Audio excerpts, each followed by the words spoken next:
भगवान का नाम ही आनंद स्वरूप है। भगवान स्वयं आनंद को देने वाले हैं और ये आपको महसूस करना पड़ेगा। भगवान आके आनंद आनंद थोड़ी चिल्लाएंगे।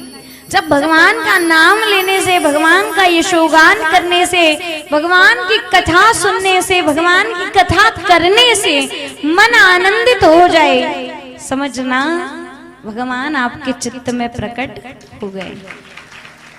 जब आप उत्सव मनाने लगे तो क्या हुआ कि जब गोकुल में भगवान आए, यहाँ मथुरा में भगवान ने जन्म लिया। जन्म कहाँ लिया? जेल में। पर आए कहाँ? गोकुल में। जेल में नहीं रहे, कहाँ आए?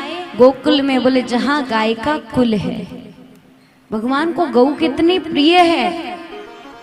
भगवान वहां आए जहाँ गाय का कुल है। अब यहाँ पर जब वसुदेव जी उस कन्या को लेकर गए तो वापस जेल के ताले लग गए अपने आप। तो कई बार लोग कहते हैं ना कि हमारे जीवन में बड़ा दुख है, ऐसा है, वैसा है, ये है, वो है। मैं जब लौकिक कथाएं सुनाती हूँ तो हो सकता है आपको ये लगता हो कि इनमें भगवान का नाम नहीं है, पर ये आपको लगता है। आपको उन कथाओं को भगवान से जोड़ना पड़ेगा। अगर मैं सास बहू के किस्से सुनाऊं तो इसलिए नहीं सुना रही था कि आप सास बहू और लड़ो। मैं इसलिए सुना रही हूँ कि कई सास ऐसी होती हैं जो भजन भक्ति मार्ग में होती हैं पर बहुएं नहीं होती, और कई बहुएं ऐसी होती हैं जो भक्ति मार्ग में होती हैं पर सास नहीं होती। उस समय बहुओं का कर्तव्य है कि हम सास को भी मंदिर की ओर ले जाएं, और उन सासों का कर्तव्य है कि हम बहुओं को भी भक्ति भाव में डालें, ना कि एक दूसरे की कमियां निकाल निकाल कर घर में लड़ लड़ के मर जाएं।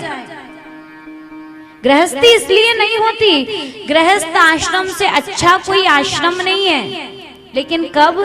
जब उस गृहस्थ आश्रम में भगवान हो। वरना आपके घर में खूब सुंदर मंदिर बने हैं और केवल कटोरी में मिश्री लग रही है, वो भी याद आ जाए तो आरती समय मिल गया तो कर दिया, नहीं तो ब्याह में जाना जरूरी है, आरती का क्या है। तो ऐसे कितने ही सुंदर मंदिर हो, अगर वहाँ भगवान की सेवा नहीं होती तो वहाँ भगवान नहीं ठहरते।